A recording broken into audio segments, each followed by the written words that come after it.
ke-10. Anil Hasan Al-Basri rahimahullahu, diriwayatkan dari Sayyidina Hasan Al-Basri. Hasan Al-Basri ini termasuk tabi'in, bukan sahabat. Laulal abdalu, andaikan tidak ada wali abdal, lahosafat maka niscaya ambles, ya, ambruk, tenggelam, al-ardu apa itu bumi, wama dan sesuatu fiha yang ada di dalam bumi. Jadi kita ini bisa menikmati bumi seperti ini karena ada wali-wali abdal, ya, wali-walinya Allah itu banyak, pangkatnya juga banyak, tugas-tugasnya itu juga banyak. Ada salah satu wali Allah yang diberi tugas, ya, untuk menjadi penyeimbang bumi ini. Maksudnya bagaimana? Di bumi ini banyak orang yang melakukan kemaksiatan. Yang kemaksiatan itu tentu akan mengundang murka Allah. Cuma gara-gara ada wali-wali abdal ini, mereka banyak memohon kepada Allah, banyak beribadah kepada Allah, sehingga Allah ridho kepada mereka, sehingga bencana tidak diturunkan Allah ke bumi. Jadi makanya dikatakan oleh Hasan Al-Basri bahwa andaikan tidak ada wali abdal, maka bumi ini sudah tenggelam.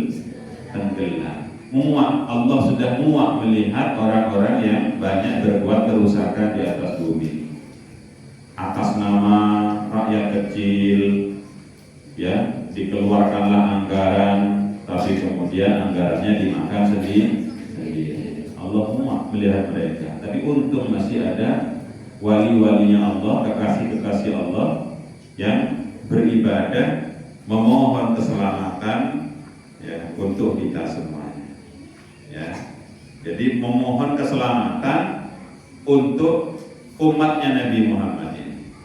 Makanya dalam sebuah riwayat, kalau di dalam kitab Hilyatul Auliya itu dikatakan, barang siapa yang membaca Allahumma sholli ummata Muhammad, Allahumma farrij an ummati Muhammad, Allahumma arham ummata Muhammad 10 kali, ya, asyara mirar, 10 kali, kutiba lahu al-abdal, maka dia kutiba lahu minal abdal, dia dicatat oleh Allah masuk dari kelompok wali abdal.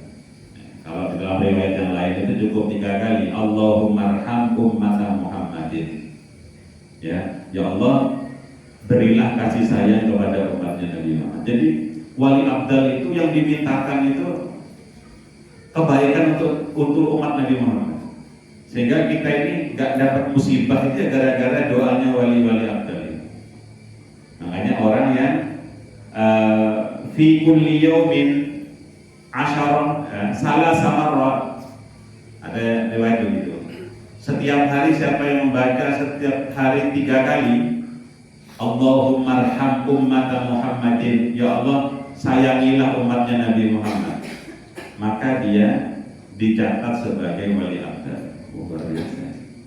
3 kali sehari. Nah, tapi setidak-tidaknya meskipun kita ini tidak termasuk wali abdal, setidak-tidaknya kita dengan membaca doa Allahumma arham ummata Muhammad, kita setidak-tidaknya ini pernah membela umatnya Nabi. Jadi makanya membela umatnya Nabi Muhammad ini tidak hanya dalam bentuk doa, termasuk panjenengan para asatidz ustadzah ngajar santri-santri itu juga membela umatnya Nabi Muhammad itu.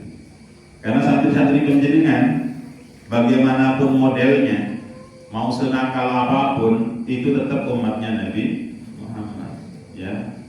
Yang kita doanya tadi itu Allahumma sholli ummata Muhammad. Jadi Allah perbaikilah kondisinya umatnya Nabi.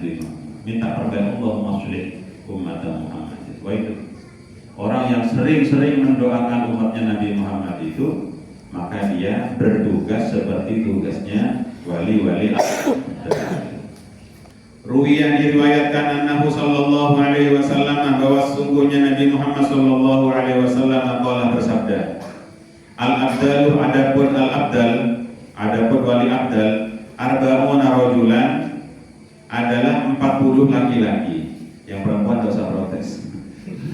Jadi Nabi bilangnya laki-laki, ya gimana lagi? Ya, 40 laki-laki karena ya mungkin karena laki-laki harusnya nggak ada reinya untuk ibadah itu. Kalau perempuan kan ada reinya. Nah, jadi kalau kemudian wali abdal ini libur mendoakan, pas saat libur itu kemudian datang lupa gimana? Ini wali abdal ini laki-laki karena wali abdal itu di antara ciri-cirinya dia itu dalam setiap gerak-geriknya itu tidak ada yang tidak bernilai ibadah. Wali abdal itu dia terjaganya ibadah, tidurnya ibadah. Nah ini kan susah gitu. Itu jadi wali abdal itu. Jadi dia saat terbangun dia ibadah, ya ibadah dalam pengertian yang luas ya tentunya. Nah jadi kalau kita ini misalkan saat terbangun diniatkan dengan kebaikan, beraktivitas di sekolah, di madrasah diniatkan kebaikan, pulang dari sekolah diniatkan kebaikan, mau tidur diniatkan kebaikan, maka tak ada ruang kosong dari kebaikan. Itu wali abdal. Yang jumlahnya ini 40, meskipun riwayat ini banyak ya. Kalau di kitabnya Ki Ihsan Jampas Sirajul Thalibin itu wali abdal ada 7, bukan 40, ada 7. Di dunia ini ada 7 orang tuh. Itu yang menjadi penyangga bumi. Yang 7 ini mungkin diberi tugas sesuai dengan jumlah benua mungkin ya. Karena ada 7 benua ini. Ada yang ditugasi mendoakan Asia, ada yang mendoakan Eropa. Karena apa? Karena nanti dalam kajian ilmu tasawuf itu ada istilahnya dairatul walayah. Wali itu ada zonanya, ada zonasi wali. Jadi misalkan nih, ada wali itu yang ditugasi di Jawa Timur misalnya. Ketika dia pas ke Jawa Barat, dia gak gampang-gampang kemudian dia mengeluarkan karomahnya itu. Dia harus minta izin kepada penguasa wilayah yang ada di Jawa Barat. Itu namanya dairatul walayah. Ada zona.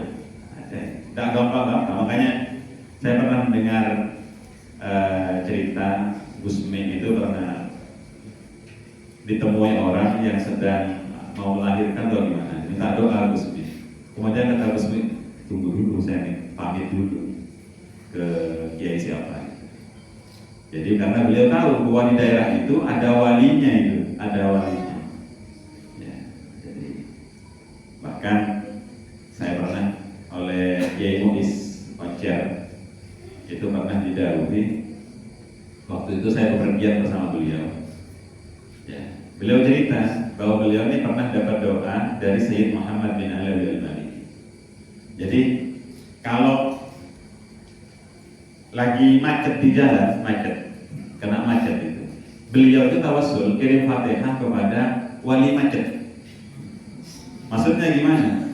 Kata beliau, ada wali yang oleh Allah itu ditugasin untuk jaga jalan gitu.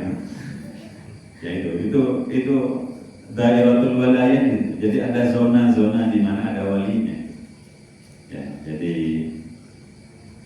cuma kadang-kadang orang-orang yang mungkin salah kaprah. Kadang-kadang kan kalau kita ini masuk di sebuah wilayah tertentu itu, kalau orang tua itu kadang-kadang permisi saya harus jadi ya maksudnya adalah ya kirim Fatihah dan kasih andi becek itu maksudnya. Andi becek itu maksudnya wali-walinya Allah yang ditugasi oleh Allah untuk mendoakan wilayah situ.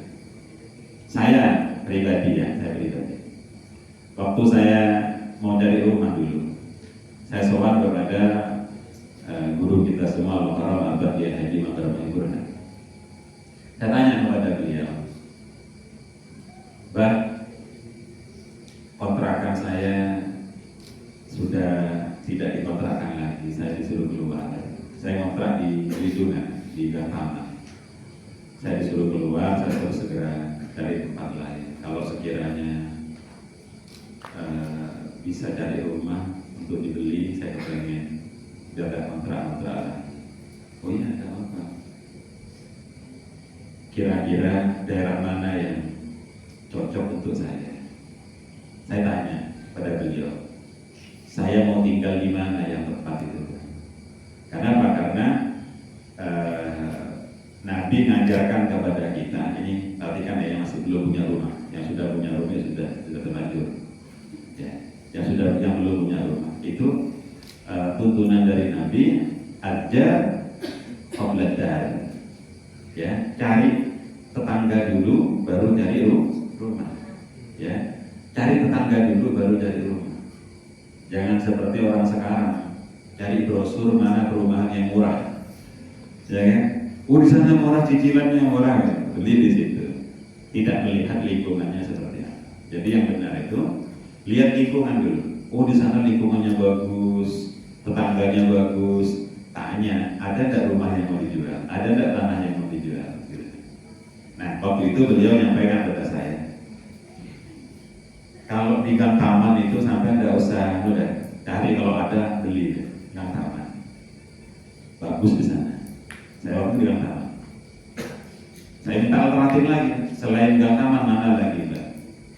Gang Perwira. Langsung nyebut Gang Perwira. Gang Perwira bagus. Saya tidak tanya lagi di mana lagi, ya.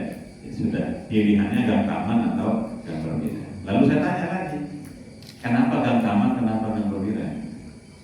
Kenapa Gang Taman, kenapa Gang Perwira? Ternyata jawabannya beliau itu, kalau di Gang Taman itu, Mas Gur, itu ada Kiai Nahrawi. Kiai Nahrawi itu sudah meninggal lama. Kiai Nahrawi itu putranya Kiai Abdul Latif Kaunan, gurunya Kiai Hasan Saiful Rijal Genggong. Kiai Hasan Saiful Rijal Genggong itu abahnya Kiai Mutawakkil, abahnya Saiful Islam itu dulu mondoknya di Belindungan, di Gang Taman itu. Sekarang pesantrennya habis, tinggal masjidnya, kita terakhir itu. Tidak bisa dibayangkan, Kiai Hasan Sepuh Genggong nitipkan putranya di Belindungan, itu kan berarti kiai itu kan keren. Sekelas Kiai Hasan Sepuh nitipkan putranya di situ. Nah, katanya awalnya itu, kamu di Gang Taman itu sudah nggak repot-repot, itu sudah didoakan oleh Kiai Nahrawi dan artinya apa? Sudah ada walinya dari situ. Sehingga kamu tinggal nampung aja di situ. Istilahnya beliau nampung terak. Lampunya sudah ada, kamu tak perlu repot-repot bikin lampu sendiri. Terus kalau di Gang Perwira ada apa? Di Gang Perwira itu dulu ada Kiai Dimyati. Padahal beliau tidak nututi sama Kiai Nahrawi dan nututi sama Kiai Dimyati itu. Ya, husnudon saya. Insya Allah sama-sama walinya beliau itu. Karena saya tanya ke tetangga-tetangga itu Kiai Dimyati di mana, tidak ada yang tahu. Katanya Bapak ada Kiai Dimyati, di mana Kiai Dimyati? Belakangan kemudian ketemu, ternyata makamnya itu ketemu. Dari rumah saya itu ke utara, belokan ke kanan, itu situ malam ada Kiai Dimyati. Ternyata itu ada pesantren. Di timurnya, di utaranya saya itu ada TK, di belakangnya TK itu ada kotakan, tinggal kotakannya, tinggal fondasinya. Pondoknya habis, juga santrinya habis. Setelah saya tanya-tanya itu kok bisa habis santrinya, karena putra-putranya jadi pegawai semua, jadi PNS semua. Rupanya jadi kiai dan menarik ya. Nah itu. Jadi di situ sudah didoakan oleh Kiai Nahrawi. Ya, baik. Jadi ada dairatul walaya, ada juga konsep itu qabdul walaya. Wali itu nggak tetap. Wali, ya kadang-kadang wali itu punya salah, dicabut pangkat kewaliannya. Nanti kalau tobat dikembalikan lagi ke wali. Pagi wali, siang-siang sudah gak wali lagi itu bisa. Ya? Makanya ada cerita, ada seorang wali itu pas Jumatan, pas dengarkan khutbah Jumat itu dia ngupil. Tahu ngupil? mobilnya tadi sahabat nangke karpet mas, dicabut pangkat kewaliannya itu. Ya mau kan benih wali kan? Ya maklum tahu. Jadi wali itu gak boleh melakukan hal-hal yang Allah gak senang itu, dicabut pangkat kewaliannya. Jadi gak tetap kewali itu. Ada istilah qabul walaya, pencabutan pangkat kewalian. Jadi seperti itu. Jadi gak tetap. Ada orang keramat itu, ya gak mesti dia terus-terusan jadi wali, gak mesti. Ya, cara yang paling gampang punya anak, terterkan ke dia otomatis jadi wali ya. Wali murid. Itu cara jadi wali yang paling gampang. Isnani wa isruna 22 bisyami ada di negeri Syam. Wa samaniyata asara 18 bil Iraq di negeri Irak. Ini Nabi yang mengatakan waktu itu artinya sebenarnya kata para ulama wali afdal itu tidak mesti di situ. Waktu Nabi Daud itu ada di Syam sama di Irak. Syam itu sekarang menjadi berbagai negara sudah. Ada Lebanon, ada termasuk Palestina, ya. Syam dan di Irak. Kullama mata minhum, kullama tiap-tiap mata meninggal minhum dari yang 40 wahidun apa itu satu orang wali abdalah kemudian mengganti Allahu siapa Allah makanahu tempatnya wali yang meninggal. Fa idza ja'al amru maka ketika datang apa itu hari kiamat kubidu maka dikundut ya dipanggil oleh Allah kulluhum semuanya. Fa idza dzalika maka ketika hal itu taqumu saah maka terjadilah kiamat. Jadi kalau sudah wali-wali abdal itu sudah dicabut oleh Allah, diangkat oleh Allah dari bumi ini, maka kiamat itu sudah terjadi. Jadi ibaratnya wali-wali abdal itu pakunya bumi.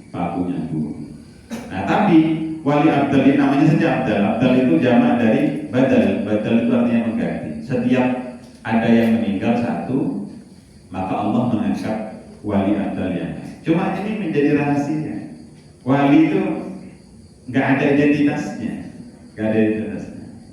Ya, jadi tidak tahu kita ya kalau kita tahu di mana alamatnya wali abdal ini, rombongan aja ke sana. Tidak tahu ada di mana. Apa di Bondowoso, apa di mana? Tidak tahu. Cuman kira-kira kalau ada orang aku wali abdal, tak salah aja. Nanti pas pulang bisik-bisik, saya tahu itu ada. Rawahul Hakim. Wa ruwiya dan riwayat Nabi sallallahu alaihi wasallam bahwa sungguhnya Nabi Muhammad sallallahu alaihi wasallam qala bersabda, "Lan tahlu tidak akan pernah sepi al-ardu apa itu bumi an arba'ina rajulan dari 40 orang misla Khalilir Rahman yang seperti Khalilir Rahman." Khalilir Rahman itu maksudnya Nabi Ibrahim. Jadi ada orang-orang yang jumlahnya 40 yaitu wali abdal itu. Yang ciri-cirinya dia memiliki sifat seperti sifatnya Nabi Ibrahim. Ya, bagaimana sifatnya Nabi Ibrahim? Banyak di Al-Quran itu ya, sifat-sifatnya Nabi Ibrahim. Di antaranya Nabi Ibrahim itu adalah seorang Nabi yang kalau mendapatkan perintah Allah itu tak pernah ditunda-tunda. Nah itu wali abdal kayak gitu. Makanya diceritakan Nabi Ibrahim itu ketika pertama kali mendapatkan perintah hitam, ya sunat, itu umurnya 80 tahun. Ketika dapat perintah hitam itu masih tidak cari gunting, tidak cari pisau, adanya kapak waktu itu langsung pakai kapak itu yang gedok. Jadi bukan karena apa? Bukan karena tidak punya pisau, bukan. Karena Nabi Ibrahim itu adalah sosok yang tak mau menunda-nunda perintah Allah, takut keduluan setan yang menggoda. Nah seperti itu. Ya, cuman ketika mendapatkan perintah menyembelih putranya itu yang masa mikir-mikir ini bener dan soalnya kan masa ada perintah nyembelih anak itu masih dipikir-pikir sampai mimpi 3 kali dan yakin enggak sampai bukan mimpi setan, ini pasti dari Allah. Ketika yakin dari Allah dilaksanakan sungguh. Itulah Nabi Ibrahim. Ya membaca adzan seoga ke masjid dan ke sekolah masih jauh daripada Abdal. Jadi dia tidak nunda-nunda. Terus yang kedua, Nabi Ibrahim itu setiap janji apapun tak pernah ingkar janji. Yang teman-teman lecehkan jauh daripada Abdal. Tak pernah ingkar janji itu Abdal. Ya. Dan Nabi Ibrahim itu dermawan, rela. Bahkan beliau ini tidak makan kecuali dia mencari orang untuk menjadi teman makan. Jadi senang makan bareng itu Nabi Ibrahim. Jadi kata Nabi Muhammad, dunia ini tidak akan pernah sepi dari 40 orang yang memiliki sifat seperti sifatnya Khalilur Rahman, yakni Nabi Ibrahim. Fabihim, maka dengan sebab mereka yusqauna, mereka dituruni hujan. Jadi kita ini masih menikmati hujan ini ya karena barokahnya, semuanya karena Allah ya. Semuanya karena Allah. Cuman Allah mau menurunkan hujan itu gara-gara wali abdal itu.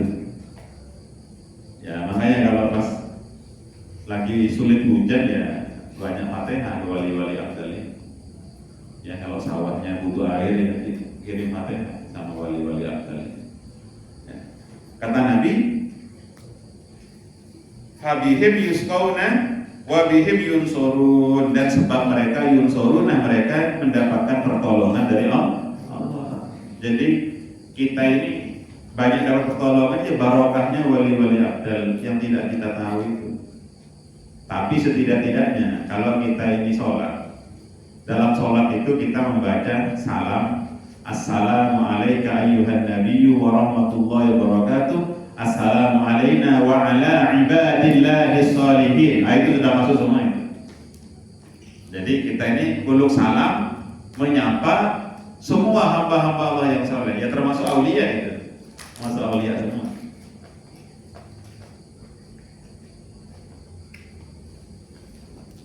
Mamata minhum, mamata tidak meninggal minhum dari mereka, ahadun salah seseorang, illa abdalah, melainkan mengganti Allah siapa Allah, makanahu tempatnya satu orang yang meninggal, ahor dengan satu orang yang lain. Jadi wali abdal itu kalau ada yang meninggal diganti. Dan pelantikannya wali itu mesti malam hari. Pelantikannya wali itu mesti malam hari. Artinya apa? Orang yang bangun malam beribadah.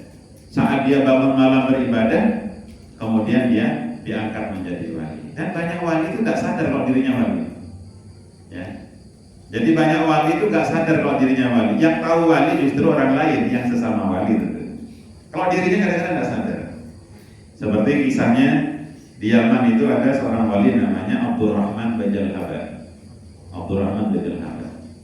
Abdurrahman Bajal Haban ini punya istri. Istrinya sering nyakiti beliau. Sering nyakiti. Tapi beliau sabar sekali. Suatu ketika beliau ini merasa sumpah, ya, karena sering diomelin sama istrinya. Akhirnya ya healing. Dia apa istilahnya kalau daki gunung tuh? Apa? Ke puncak, ke kawah ijen lah kira-kira seperti itu. Jadi karena sumpah tadi di atas itu ternyata ketemu dengan 2 orang soleh, kekasih Allah. Yang 2 orang soleh ini dilihat oleh Abdurrahman Bajal Haban, ini doanya ini dahsyat. Jadi kalau pas lagi waktunya makan, satu berdoa, kemudian turun hidangan dari langit. Gitu. Ya, perhatikan baik-baik ya. Jadi gini jadi gini, al-ulama warasatul anbiya ya. Ulama itu adalah pewaris para nabi. Nah, yang diwariskan nabi kepada para ulama ini ya bukan harta tentunya, ilmu, ya juga karamah. Kalau kepada nabi itu ada mukjizat, kalau kepada aulia itu karamah. Dan karamah itu diberikan Allah lewat jalannya para nabi-nabi disesuaikan dengan kebutuhannya para nabi. Jadi kalau orang dapat karomah itu lewat jalannya Nabi Isa, maka wali itu bisa menyembuhkan orang yang sakit, bahkan bisa menghidupkan orang yang mati. Jadi bukan mustahil, bukan mustahil. Itu namanya karomah. Karomahnya Nabi Isa yang diwariskan kepada sang wali itu. Ya. Cuma saya belum menemukan orang yang punya karomah lewat Nabi Musa yang bisa membelah lautan. Jadi coba ada mungkin ya. Itu tak usah bikin Suramadu gitu ya. Dari Kepulauan dari Kampang, Pokol, sekarang bisa numpak sepeda motor ya. Itu karomahnya Nabi Musa. Jadi kalau ada seorang wali di Sampang itu, di Sampang itu ada namanya Kiai Hasyim Sirot. Ya terkenal itu di Sampang itu. Kiai Hasyim Sirot itu tidak pernah kuliah kemana, tapi beliau ini menguasai banyak bahasa asing. Bahasa apa yang bisa? Ya. Ini orang heran. Belajar di mana? Tidak belajar. Itu karomah. Karomah lewat jalur mana? Lewat jalurnya Nabi Adam. Ya, karena Nabi Adam itu wa 'allama Adam al-asma'a kullaha. Jadi Nabi Adam itu bisa mengetahui al-asma'a kullaha, bahasa-bahasa itu, nama-nama itu ngerti semua. Makanya ya kalau merasa sulit belajar bahasa Inggris, sering Fatihah sama Nabi Adam. Nabi Adam itu pintar bahasa gitu. Kalau kepengen bisa bicara dengan binatang, tawasul sama Nabi Sulaiman, jangan tawasul sama Mahbubron. Makoli, rasa semut. Jadi tawasulnya itu kepada Nabi Sulaiman. Jadi, tapi asalkan syarat-syarat kewaliannya dipenuhi, syarat-syarat kewaliannya dipenuhi. Itu. Jadi kalian, maaf ya, saya ya meskipun mungkin tidak terlalu dahsyat lah ya, tapi saya dapat ijazah dari guru itu. Kalau bangun-bangun, tawassul kepada Nabi Sulaiman. Karena Nabi Sulaiman itu kaya raya, bangun apa ya bisa. Ya saya meskipun ya tidak kaya lah, jadi apa bangun apa, saya bisa tawassul ke Nabi Sulaiman, tawassul Nabi Sulaiman. Ya selesai, meskipun ya tidak tahu caranya, ya selesai. Makanya saya kalau bangun apa tidak pernah berkecil hati. Jadi apa mau bangun apa ya sudah bangun aja meskipun tidak punya uang, bangun aja tawasul pada ya, siapa tahu pas waktu itu pas mati itu gitu aja. Itu manfaatkan tuh, kita belajar tentang mukjizat para nabi itu, manfaatkan untuk tawasul. Ya kalau misalkan kalian mendengar itu ada wali tertentu, ada seorang soleh ini karomahnya begini, udah tawasul gitu. Karena memang saya pernah mendengar cerita dari Kiai Jufri Jebu. Itu konon di Lekok Pasuruan itu ada, kalau tidak salah namanya Kiai Mustafa Lekok. Itu kata beliau itu pernah didhawuhi oleh Kiai Holil Sidogiri bahwa di Pasuruan itu ada sekretarisnya aulia, ada sekretarisnya para wali. Jadi yang pegang buku induknya para wali, siapa saja wali dan tugas-tugasnya. Nah itu diberitahu itu kebetulan Kiai Mustafa ini masih muridnya Ki Jufri di waktu di Sidogiri. Mustafa yang mana? Apa Mustafa murid saya itu? Akhirnya dari Sidogiri mampir ke Lekok Pasuruan, pinggir pantai dekat Probolinggo. Mampir betul, sepanjang jalan itu banyak orang ramai sowan kepada Kiai Mustafa. Nah kemudian hampir betul disambut. Ini guru saya, Kiai Jufri almarhum, Alhamdulillah. Abahnya Gus Nur Khotim.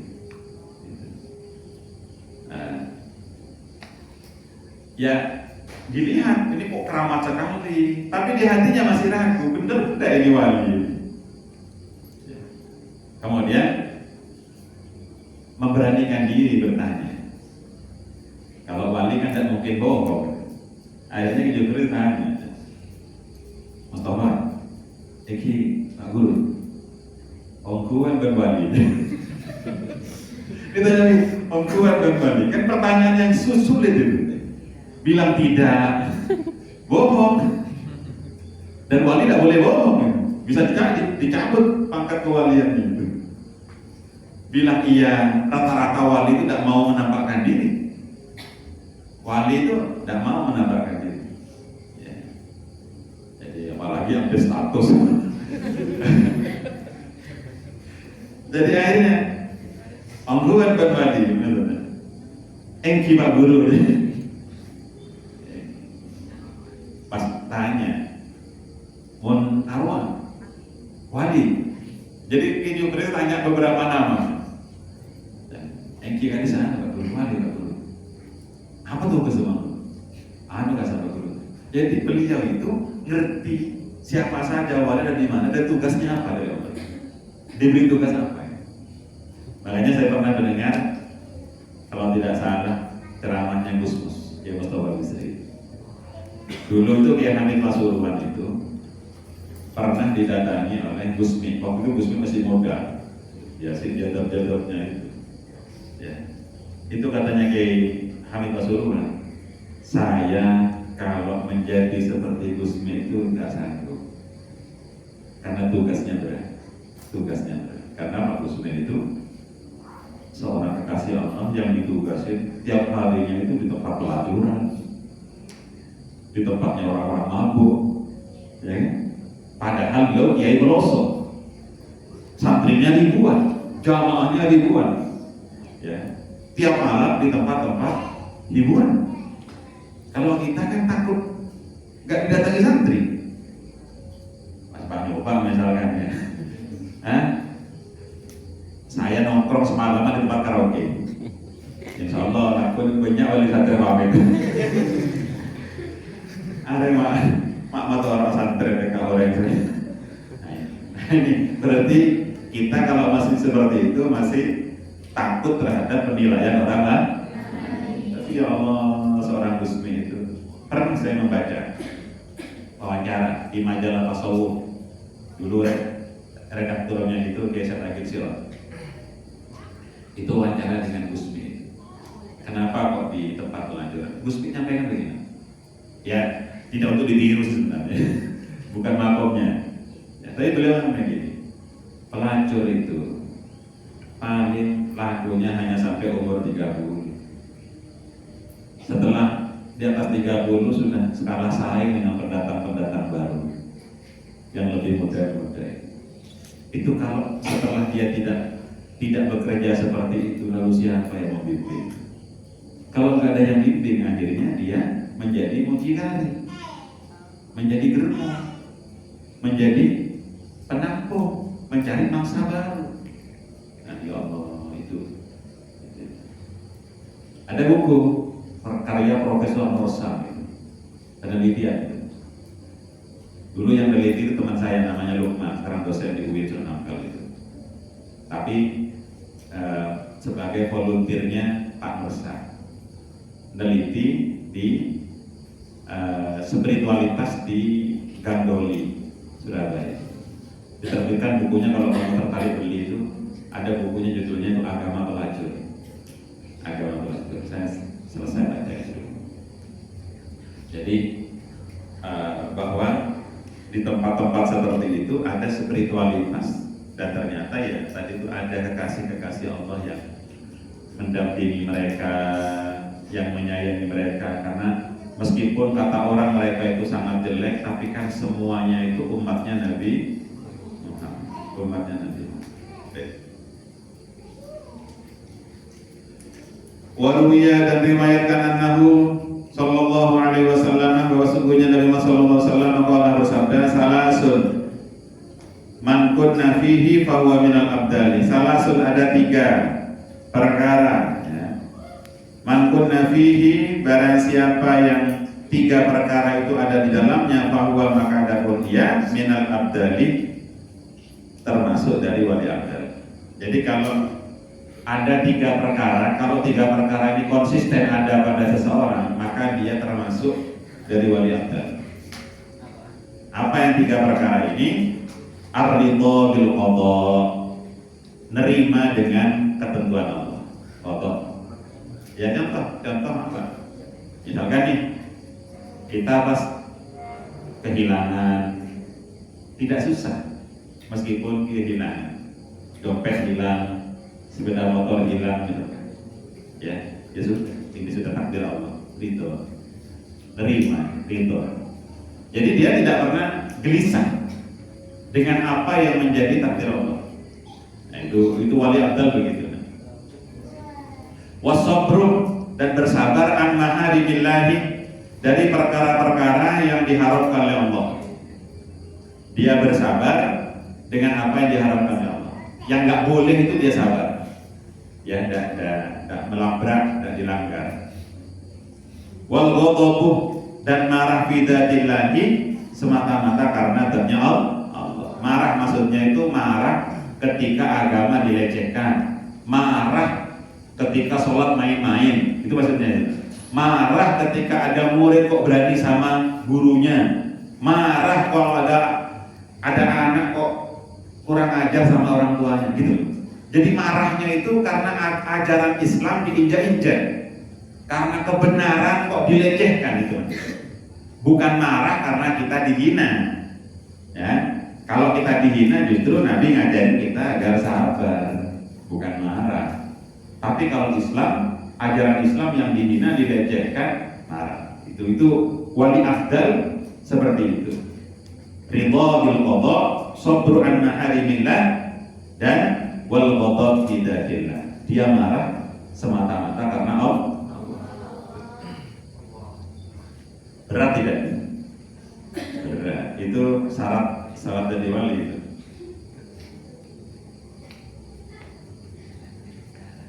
Rawahu Ibnu Adi. Baik, itu yang pertama, ya. Jadi yang pertama itu, andai tidak ada wali abdal, maka niscaya bumi ini tenggelam. Walau las-salihuna, dan andaikan tidak ada orang-orang soleh, ay al-qaimuna, yakni orang-orang yang menegakkan bima dengan sesuatu alaihim atas mereka, min hukukillahi, dari hak-haknya Allah, wa hukukil ibadi, dan hak-haknya Allah. Jadi andaikan orang soleh itu artinya al-qaimun bima alaihim min hukukillahi wa hukukil ibadi. Itu definisi orang soleh. Orang soleh itu kewajiban kepada Allah ditunaikan, kewajiban kepada sama juga ditunaikan. Orang soleh. Soalnya kadang-kadang ada orang itu yang hanya rajin sholat tapi ke tetangga tidak baik, itu tidak soleh namanya. Ada kalau ada tetangga ada acara dia sering bantu, tapi waktunya sholat tetap aja tidak sholat, itu juga tidak soleh. Ya kan, pas lagi ada hajatan, kan kadang-kadang ada itu ibu-ibu itu bantu masak, waktunya sholat tidak sholat. Ketika ditegur, sholat bu, siapa masa pengira tak mengerti ya? Masa pengira tak mengerti ya? Nah, itu bukan orang soleh. Lahalaka, maka niscaya celaka atau rusak atau lihun orang-orang jahat. Ay al-fasiduna, yakni orang-orang yang berbuat kerusakan bi'idyanil ma'asi, dengan mengerjakan perbuatan maksiat. Jadi maksudnya gini, nah itu ya. Orang-orang jahat itu tidak semakin jahat itu karena kadang-kadang masih ada orang soleh yang disegani. Ya, contoh nih, ada orang yang punya bakat nyolong, ada orang yang punya bakat mabuk, tapi karena ada kiai di sini sampingnya itu, artinya nggak jadi mabuk, suka. Ini yang dimaksudkan itu, andaikan nggak ada orang soleh maka celaka orang-orang jahat itu. Ya, banyak orang itu yang dia nggak jadi melakukan kejahatan itu karena ada aura positif dari orang-orang soleh. Ya termasuk bisa jadi karena ada doanya orang-orang soleh. Jadi kita ini bersyukur kalau ada orang soleh di samping kita itu. Bahkan kalau saya pernah baca dalam kitab An-Nawadhir karya Imam Qulyubi itu keren. Itu rasanya kalau baca riwayat itu ya, itu di situ di dalam kitab itu diterangkan bahwa ada orang digiring oleh malaikat, digiring mau dibawa ke neraka. Tapi oleh Allah orang malaikatnya itu disuruh berhenti dulu, ya. Lalu malaikat itu ditanya, malaikat tanyakan kepada orang itu, apakah dia itu senang sama orang soleh, apa senang sama orang alim? Nah, katanya malaikat, ya kalau dia senang sama orang alim, bebaskan dia, masukkan ke surga. Karena orang alim. Tanya, malaikat tanya, kamu senang sama orang alim enggak? Lalu orang itu jawab, enggak, saya enggak senang sama orang alim. Ya, lalu sampai kepada Allah, ya Rabb, orang ini enggak senang sama orang alim. Lalu kata Allah kepada malaikat itu, salhu, tanyakan dia, apakah dia pernah kumpul satu majelis dengan orang alim, hadir pengajiannya? Kalau pernah, masukkan ke surga.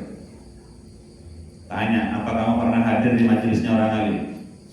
Enggak pernah. Enggak pernah ya Allah. Tanyakan lagi kepada orang itu, apakah dia pernah makan kumpul sama orang alim? Makan bareng. Tanya, pernah makan bareng sama orang alim? Enggak pernah. Enggak pernah ya Allah. Lalu Allah tanyakan ke dia, apakah dia tinggal di sebuah rumah yang rumahnya itu ada gang, yang di gang itu ada orang alimnya? Coba. Kalau iya, masuk ke surga. Tanyakan, rumahmu ada orang alimnya enggak di gangnya? Enggak ada kayaknya. Enggak ada kan? Terus enggak ada katanya. Tanyakan lagi dia, namanya mirip sama orang alim ada? Namanya, contohnya kan? Namamu siapa? Kata malaikat. Namamu siapa? Fa'ajaba biismillah yu'rab. Ya, kemudian dia menjawab dengan sebuah nama yang tak dikenal malaikat. Kan yang tanya malaikat tuh.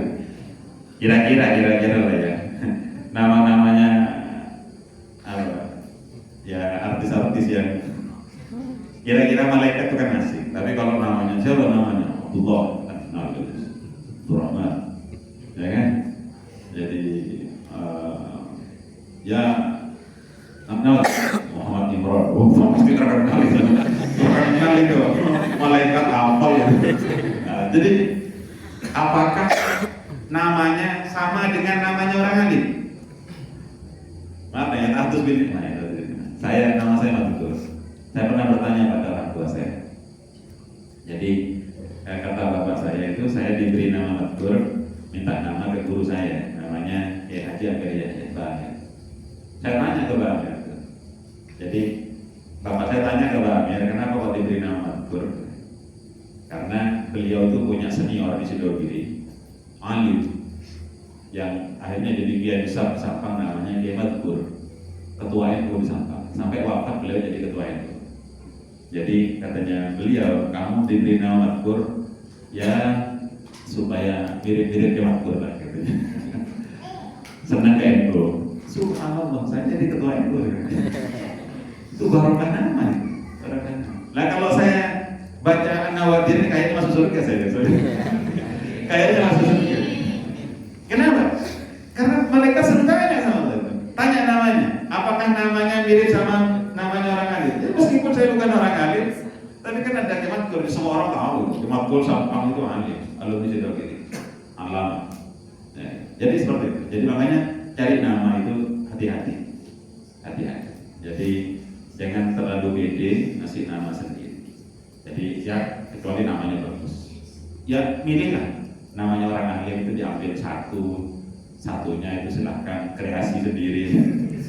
Soalnya ya kadang-kadang kan pengen yang kekinian, nama yang kekinian. Ya tidak apa-apa. Misalkan namanya ada tiga suku kata, misalnya 3 kata. Yang satu tuh kasih namanya orang alim, sisanya itu sudah. Pokoknya ada nama orang alim. Ya, tafakul. Kemudian terakhir itu panjangnya dialognya. namanya tak dikenal. Terakhir pertanyaannya itu, apakah kamu punya teman yang temanmu itu senang sama orang alim? Lalu orang itu jawab, nah kalau teman punya saya. Teman saya itu ada yang rajin ke pengajian, rajin ke majelis gitu, rajin siara wali gitu, ada. Jadi ternyata itu kita ini punya teman yang teman kita senang sama orang alim itu besok menjadi penyelamat itu. Ya Allah. Makanya hati-hati punya teman. Itu kitabnya namanya Nawadir karya Imam Qurtubi.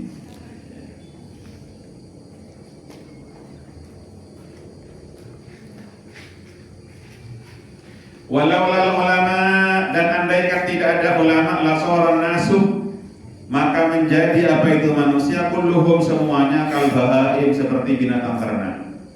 Jadi andaikan tidak ada ulama, manusia itu bagaikan binatang ternak. Bagaikan binatang. Maksudnya apa? Bedanya manusia dan binatang itu pikirannya, akalnya. Kalau nggak ada ulama, orang-orang itu akalnya nggak dipakai.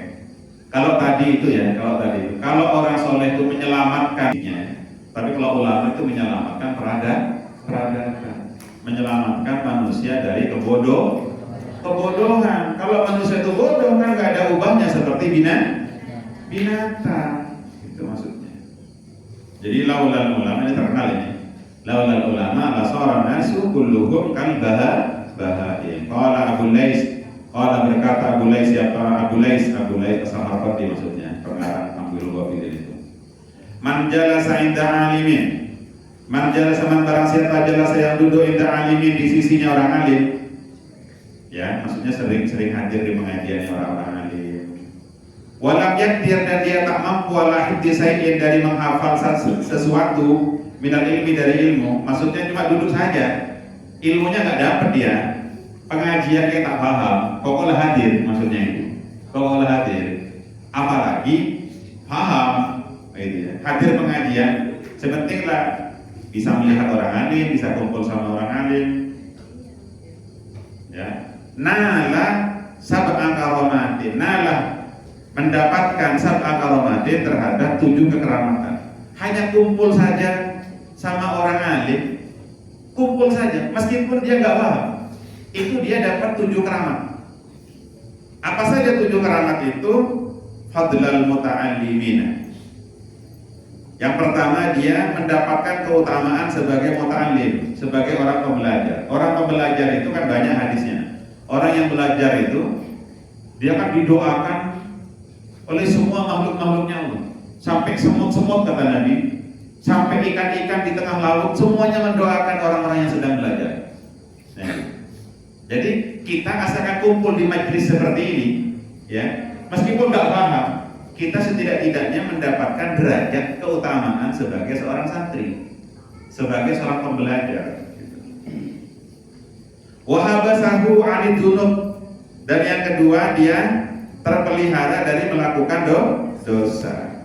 Jadi ya namanya orang dekat sama orang alim, mau maksiat kan malu, ya malu. Akhirnya terjaga selamat dia. Wa nuzular rahmah, dan yang ketiga, dan turun rahmat alaihi kepadanya hala hurujihi, ya, dalam keadaan keluarnya dia min baitihi dari rumahnya. Wa idza nazalatir rahmatu, dan ketika turun apa itu rahmat ala ahlil halqah, terhadap ahli kumpulan, hasolah lahu, maka hasil juga baginya. Maksudnya gini, jadi contohnya kita kumpul begini, ini pasti turun rahmat. Maka yang hadir itu meskipun nggak ngerti, itu dapat bagian dari rahmat yang turun itu. Mulai kapan? Mulai dari keluar dari rumahnya. Saya mau ke pengajian, sejak keluar dari rumahnya, Allah menumpahkan rahmat kasih sayang, ya, kepada orang yang senang ke pengajian. Apalagi kalian di Wonder yang setiap hari ngaji, ya Allah, itu bersyukur sekali, untung sekali, namanya rugi sekali ya tidak mondok itu. Nah, sekedar mulia. Wa yuqabum, dan dicatat lahu baginya Ta'atan, orang yang taat mada mustami'an selama dia mendengarkan. Wa idza dhaqa, dan ketika terasa sempit qalbuhu, apa itu hatinya, li adamil fahmi, karena tidak adanya pemahaman, la saragamuhu, maka jadi apa itu kebingungannya, wasilatan ila hadratillahi ta'ala, menjadi perantara menuju Allah Subhanahu wa ta'ala. Jadi enggak fahamnya saja itu bisa menjadi pengantar dia sampai kepada Allah Subhanahu wa ta'ala. Itu fadilahnya orang senang kumpul sama orang alim. Ya Allah, ini yang senang sama orang alim. Ya, sampai kapanpun yang senang. Sering sowan, gitu, sering kunjung, gitu. Rumah-rumahnya itu kasih fotonya orang alim, orang-orang soleh, supaya ada hubungan, rasa cinta. Ya. Wa yara izzal alimi, dan dia bisa melihat kemuliaannya orang alim, wa dhullal fasikin, dan dia bisa nampak kehinaan orang yang fasik, sehingga dia tertarik untuk menjadi orang alim dan dia enggan menjadi orang yang fasik.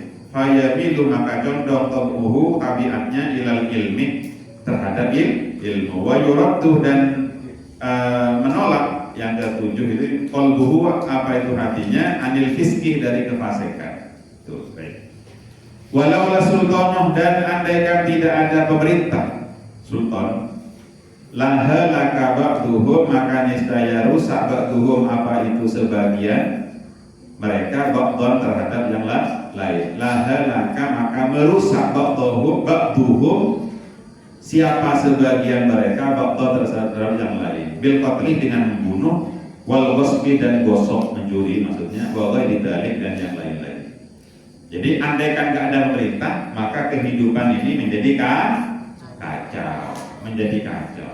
Ya, untung ada pemerintah, harus didukung. Jadi kita jangan sampai mendukung orang-orang yang ingin menggulingkan pemerintahan, yang menyebabkan pemerintahan itu menjadi kosong, menjadi kacau. Itu tambah kacau.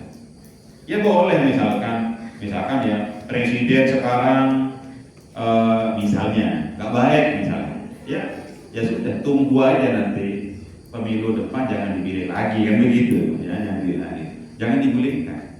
Kalau digulingkan itu ongkosnya terlalu mahal, terjadi kekacauan, terjadi krisis dan sebagainya.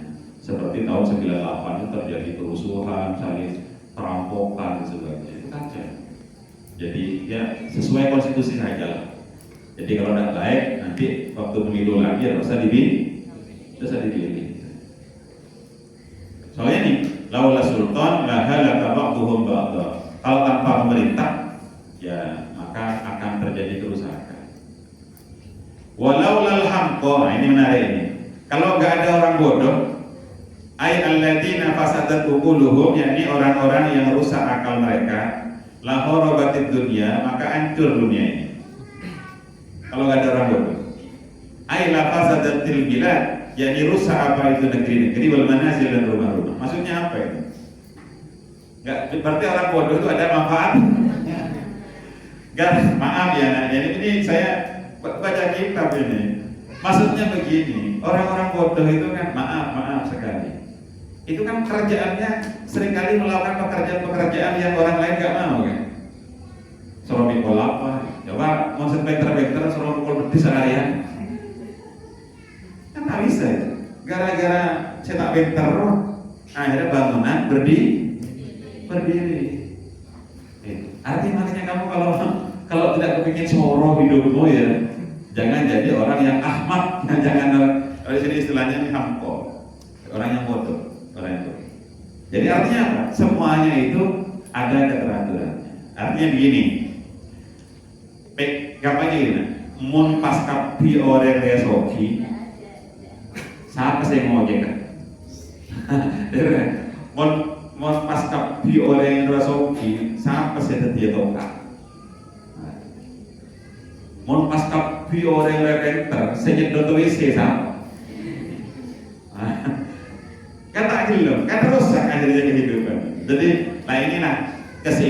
Makanya hargai mereka yang punya posisi profesi yang berbeda.